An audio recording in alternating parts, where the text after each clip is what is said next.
Thanks a lot.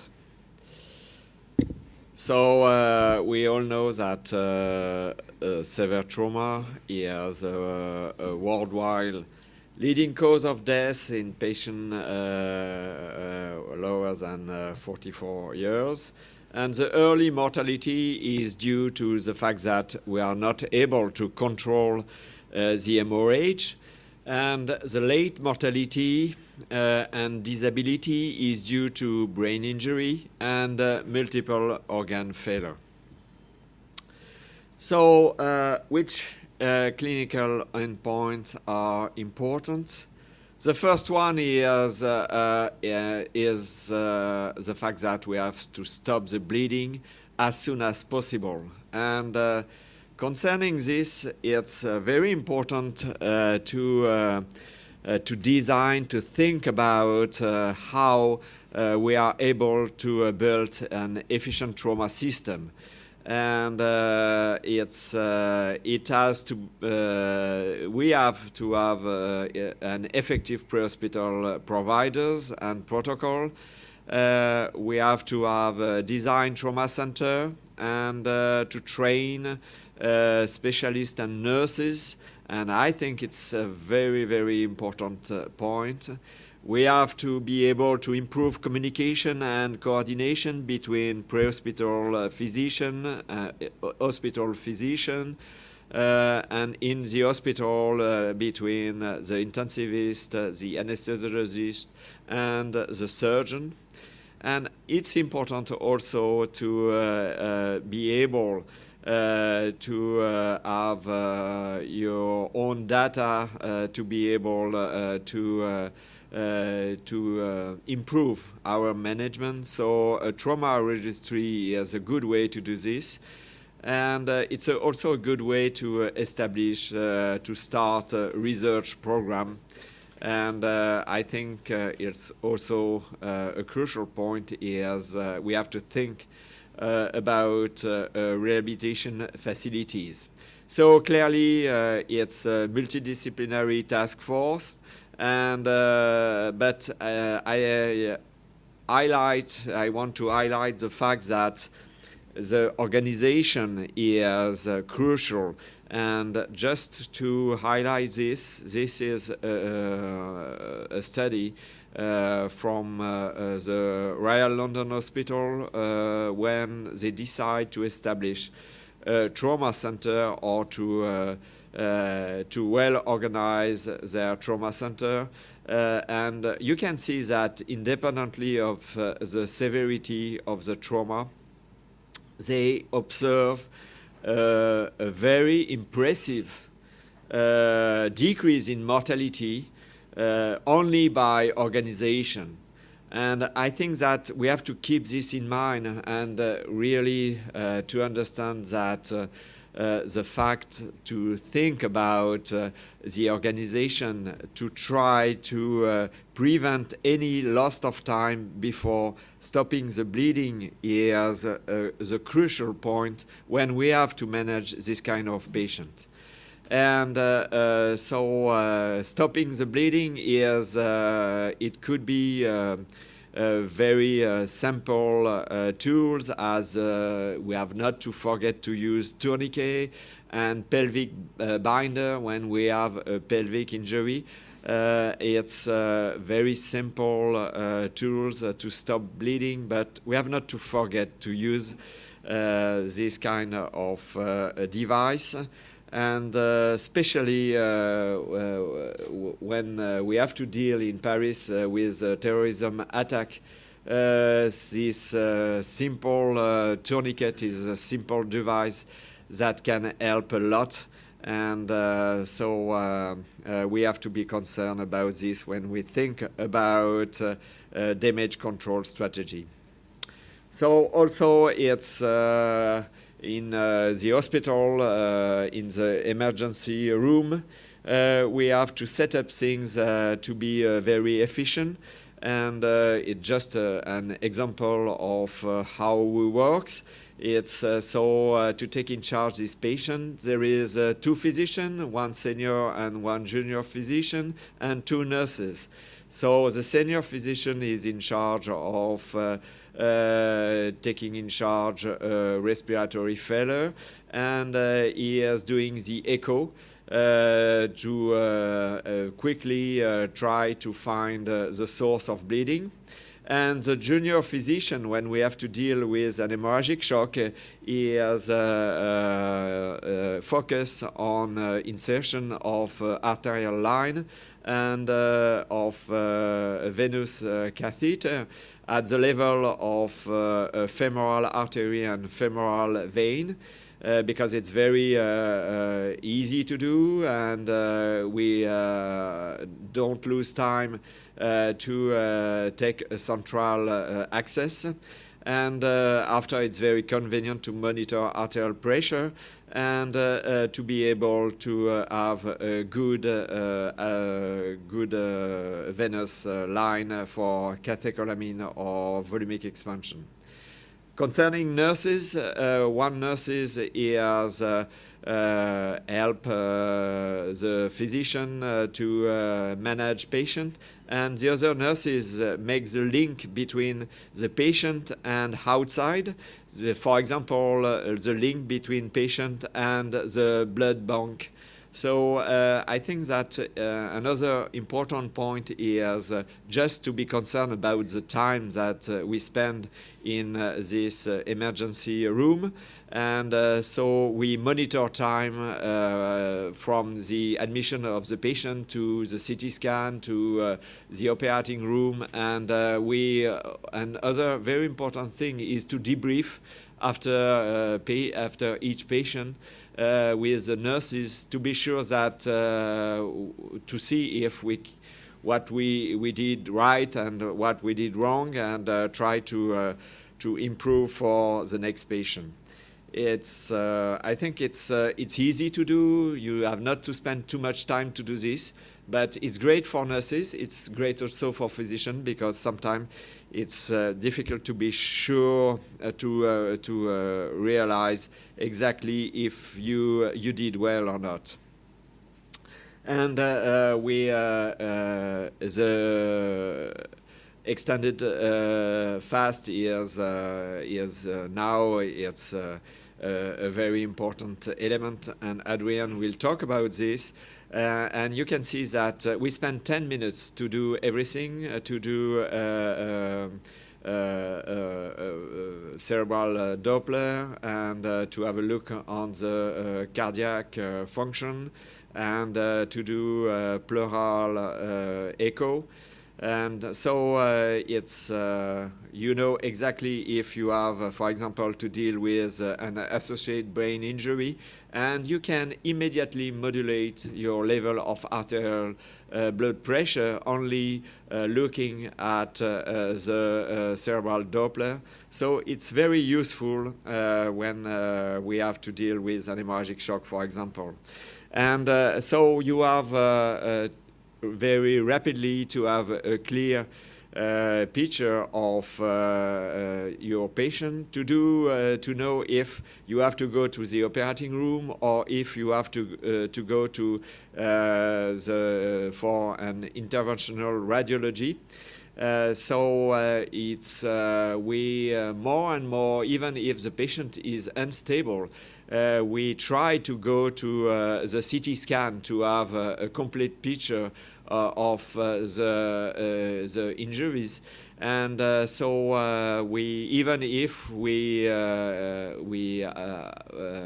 a high level of catecholamine, so it's important when you organize your facilities to be able to have the same quality of care, even if you transfer your patient to the CT scan. So to be sure that you are capable to manage during the CT scan an unstable patient.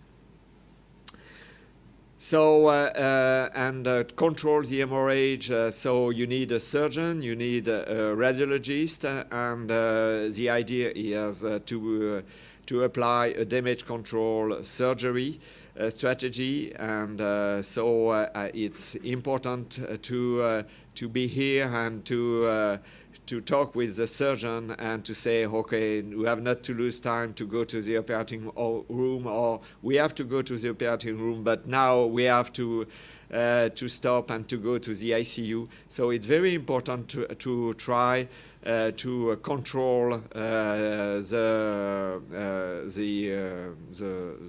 control the surgeons. It's not the right word, but just to be sure. Yes, but it's very first it's very difficult, but I understand that a surgeon always want to do perfectly things, but it's not time to do perfectly things. It's time just to stop the hemorrhage, perform a packing, and go to the ICU just for a restoration of the hemostasis or the normal physiology. So I think that it's not control, but it's just to be focused on the time. So the second clinical endpoint, it's to avoid to exacerbate the bleeding, and it's the idea is to try to have a low volume fluid resuscitation strategy, and to apply a permissive hypotension strategy to prevent dilution, and to limit further blood loss by increasing blood pressure. So the target in terms of arterial pressure, what is recommended is systolic arterial pressure within 80 and 90 millimeters of mercury, and we have to increase if we have to face to a trauma brain injury. And once again, the best way to do when you have a trauma brain injury is to titrate your level of arterial pressure on the brain Doppler. It's very useful, and I think it's the best way to do. So fluid resuscitation must be limited, but we have to give fluid when we have to deal with an hemorrhagic shock. So I think the best way is to perform a bolus and to see what is the response in terms of arterial pressure. And another crucial point is to rapidly introduce vasopressor if you have a bad response after volumic expansion. And so usually we start after 500 or 1 liters of fluid resuscitation, we start norepinephrine. So to be able to monitor your volumic expansion, I think that echography is also very helpful. What we ask to cardiac echography is it's very simple things. We ask to see if there is an hypovolemia, how is the diameter of the vena cava, how is the contractility, the cardiac contractility, and it's easy to appreciate only by looking at the pictures.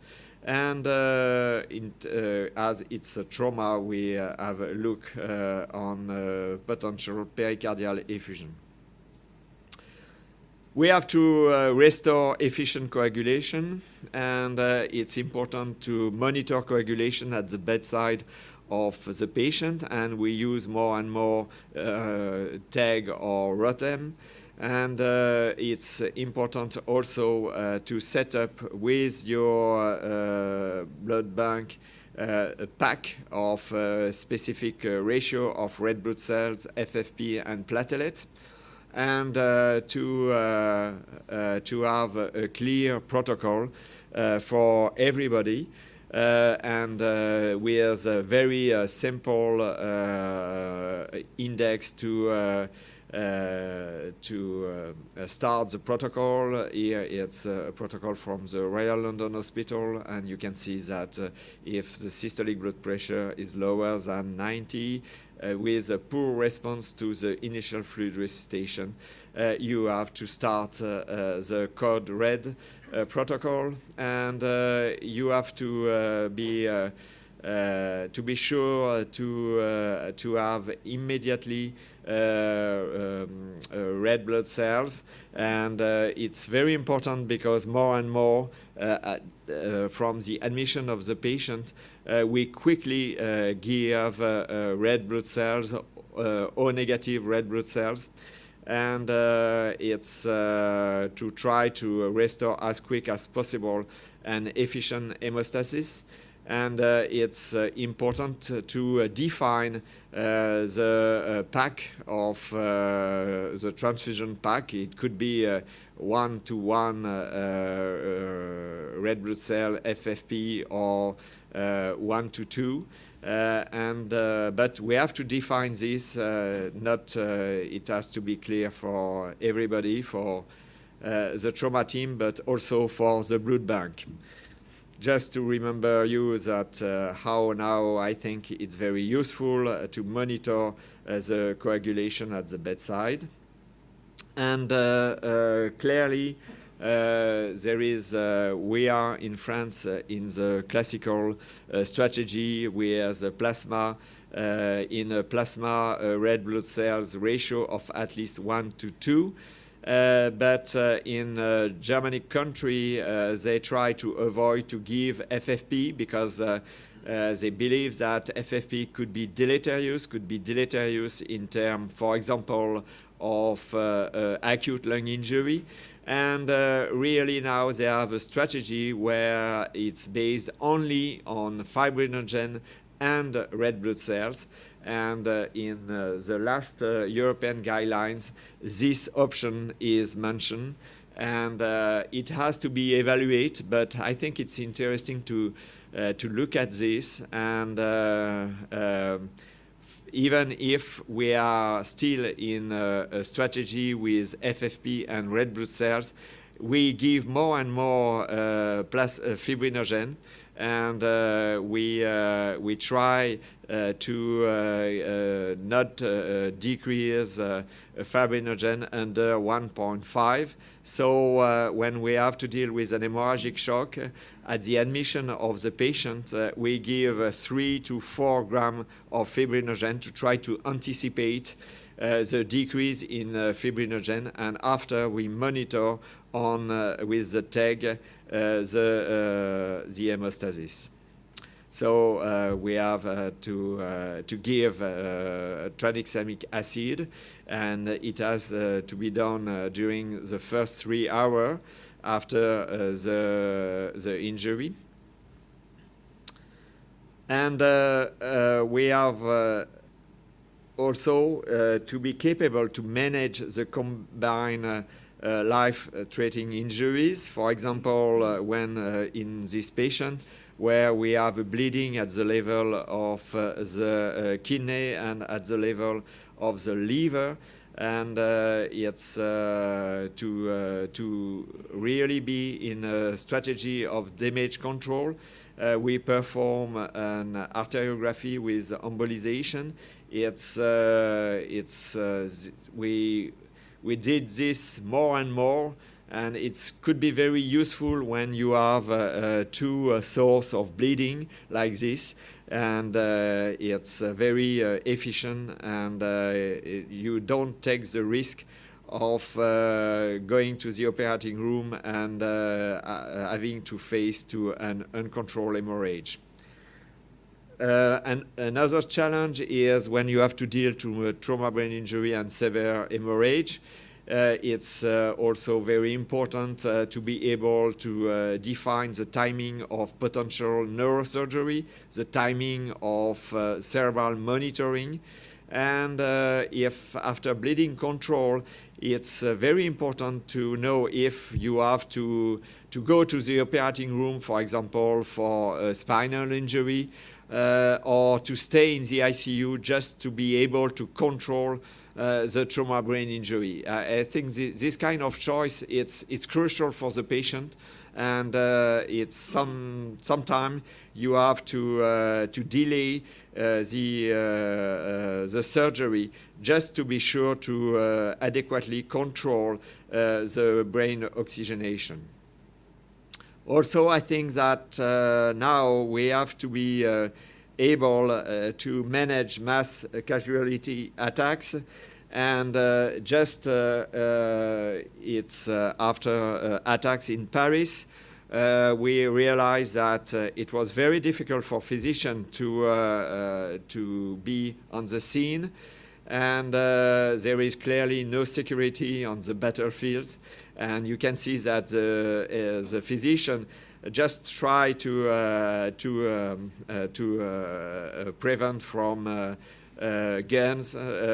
gunshots, and it was impossible to work, impossible to do triage, and so it was really a scoop and run strategy. And the transportation of the patient were by ambulance convoy, so it was really waves of patients who arrived to the hospital.